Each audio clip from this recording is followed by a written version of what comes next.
মাহফুজ আবদুল্লাহ তার আসল নাম নয়, সে পাকিস্তানে জঙ্গি প্রশিক্ষণ প্রাপ্ত।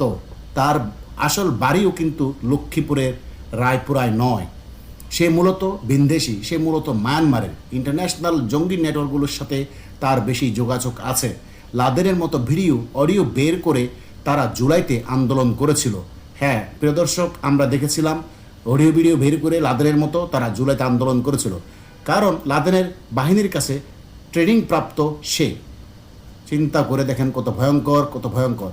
আর তারেক জিয়ার পৃষ্ঠপোষকতায় সে দেশে 2002 সালে লাদেনের বাহিনী হিজবুল্লাহ তৈরি করেছিল। আর দেশে বর্তমান হিজবুল্লাহর তথা হিজবুত তাহরির দ্বিতীয় জঙ্গি ব্যাচের সর্দার হচ্ছে এই মাহফুজ। এই জন্য স্পষ্ট করে দেখবেন সে তারেক জিয়াকে নিয়ে কোনো কথা বলে না। তার ক্ষোভ দেশের স্বাধীনতা 1971 সাল বঙ্গবন্ধু আওয়ামী লীগকে নিয়েই। সে Abdullah bin Mahfouz, Osama bin Laden, Abdullah bin Mahfouz, তারপরে কি মাহফুজ আবদুল্লাহ, মাহফুজ আলম, মাহফুজ আবদুল্লাহ ইত্যাদি নামে তার কাজ চালিয়ে আসছে। ইউনূসের সাথে তার সম্পর্কের মূলত তারেক রহমান লন্ডনে পালিয়ে যাবার পর থেকেই জঙ্গি বাহিনীর সাথে ইউনূসের সখ্যতা গড়ে ওঠে। অর্থাৎ চিন্তা করে দেখেন, আমরা আগেও বলেছিলাম ইউনূস এখন জঙ্গিদের গডফাদার, ইউনূস হিজবুত তাহরির প্রধান, ইউনূস এখন জঙ্গি নেতা। ইউনূসের তত্ত্বাবধানে আইসিসিতে জঙ্গিতে যোগদান করে গ্রামীণের অনেকেই, যার মধ্যে ছিল গ্রামীণফোরের এককালের মার্কেটিং হেড। ঢাকায় হলি আর্টিজানে আইএস যখন ওই যে হামলা স্বীকার করলো, হামলা সম্পর্কে পরিকল্পনা তাদেরই করা ছিল। হলি আর্টিজান এটা কিন্তু আইএস কিন্তু তাদের ওয়েবসাইটে ডিক্লার দিয়েছিল, আপনারা দেখেছিলেন, তাদেরই পরিকল্পনা ছিল। তারা সফল বলে দাবি করেছিল পত্রিকায়, যদিও অনেকে বিশ্বাস করতে চায় নাই, উড়িয়ে দিয়েছিল। কিন্তু আজ দেখেন হলি আর্টিজানের ঘটনার সাথে যে আইএসের সম্পর্ক ছিল সেটা কিন্তু এখন স্পষ্ট বোঝা যাচ্ছে। এর সাথে যোগ ছিল মাহফুজ আবদুল্লাহ। দেখেন এই মাহফুজ কিন্তু হলি আর্টিজান ঘটনা হামলার সাথে জড়িত ছিল।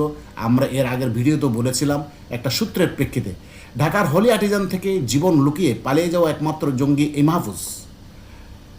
হলি আর্টিজান সহ দেশের প্রায় সব কয়টি জঙ্গি হামলায় মাহফুজের ঘনিষ্ঠ আরেক সহচর ছিল খোমেনি এহসান, যদিও এটা তার ভুয়া নাম। খোমেনি এহসান নামে আরেকজন ছিল গোয়েন্দা লিস্টের নাম। হলি আর্টিজানে হামলার সময় দেশে থেকেই এই হামলার যাবতীয় লজিস্টিক সাপোর্টের কাজে ছিল এই খোমেনি এহসান। না হলে হলি আর্টিজানের মতো এত বড় ঘটনা কখনোই সম্ভব হতো না। এর আশেপাশে অনেকে জড়িত ছিল এবং এই যে মাহফুজ যে অন্যতম সহযোগী, পরিকল্পনা যে মাহফুজের, এটা কিন্তু এখন গোয়েন্দা রিপোর্টে উঠে আসছে। পরবর্তীতে ভুয়া পরিচয়ে পাসপোর্ট বানিয়ে স্টুডেন্ট ভিসায় মালয়েশিয়াতে এবং পরে মালয়েশিয়া থেকে সেই জাপান যাত্রা করে। অর্থাৎ ওই যে খোমেনি এহসান জাপানে রয়েছে বর্তমানে, কিন্তু অন্যতম মাস্টার মাইন্ড মাহফুজ আবদুল্লাহ ঠিকই বাংলাদেশের মসনদ দখল করে ফেলেছে। কার মাধ্যমে? আরেক জঙ্গি নেতা ইউনূসের মাধ্যমে।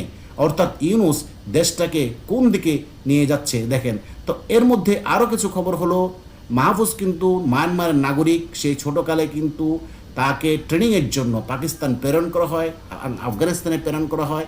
সেখানে কিন্তু আইএস তাকে ট্রেনিং দেয় এবং পরবর্তীতে এই জঙ্গির জন্য একটা প্রোফাইল বাংলাদেশে কিন্তু তৈরি করা হয় আগে থেকেই, যাতে করে এই দেশে সে আগে তো আপনারা জানেন মাদ্রাসায় সার্টিফিকেট চাইলেই দিয়ে দিত, ভর্তি হতে চাইলে ভর্তি নিয়ে নিত।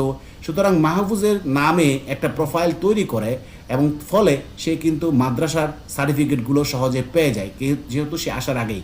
এবং যেহেতু মায়ানমার নাগরিক, সুতরাং সে বাংলাও বলতে পারতো এবং বাংলাতে কিন্তু যেহেতু বাংলাদেশের সাথে সে যোগাযোগ ভালো ছিল, সুতরাং সে বাংলাতে পরবর্তীতে আরও পারদর্শী হয়ে ওঠে। এবং পরবর্তীতে এই মাহফুজকে কিন্তু এখানে তার প্রোফাইল যখন প্রস্তুত হচ্ছিল এই তামিরুল মাদ্রাসা থেকে, সেখান থেকে তার সার্টিফিকেট সব কিন্তু ওইভাবেই ম্যানেজ করে একটা গ্রুপ, বাংলাদেশের একটা জঙ্গি গ্রুপ তার জন্য সব কিছু করে। তো এই দেখেন মাহফুজের ইতিবৃত্ত কিন্তু এরকম, মানে কত ভয়ঙ্কর, কত জঘন্য একজন মিলিটেন্ট বাংলাদেশের সিংহাসনে বসে আছে। তার মদত দিচ্ছে কে?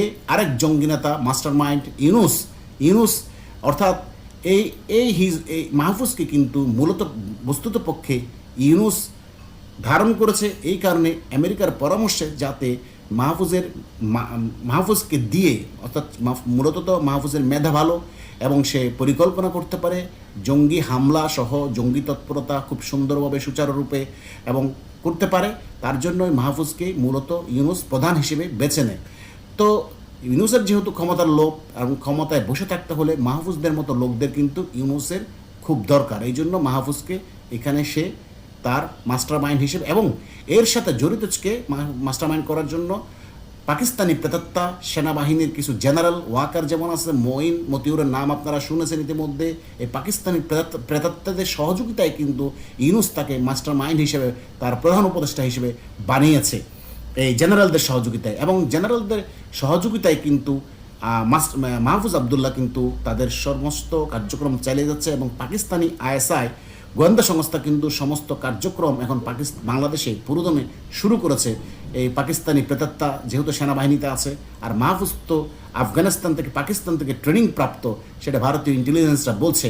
তো একজন মিলিটেন্ট যখন বাংলাদেশের মাথার উপরে সিংহাসনে বসে থাকবে, দেশের গৃহযুদ্ধের ডাক দিচ্ছে, পালনবাদ বলে সে মানুষকে মানে নতুন নতুন টার্মোলজি শেখাচ্ছে, যাতে করে যুব সমাজকে উদ্বুদ্ধ করে জিহাদের ডাক দিয়ে একটা আফগানিস্তানে রূপান্তর করা যায়। আপনাদেরকে আগে বলেছে এর সাথে জঙ্গি কারা যুক্ত হয়েছে, হাসনাত, সার্জিস, এরাও কিন্তু একই গ্রুপের জঙ্গি।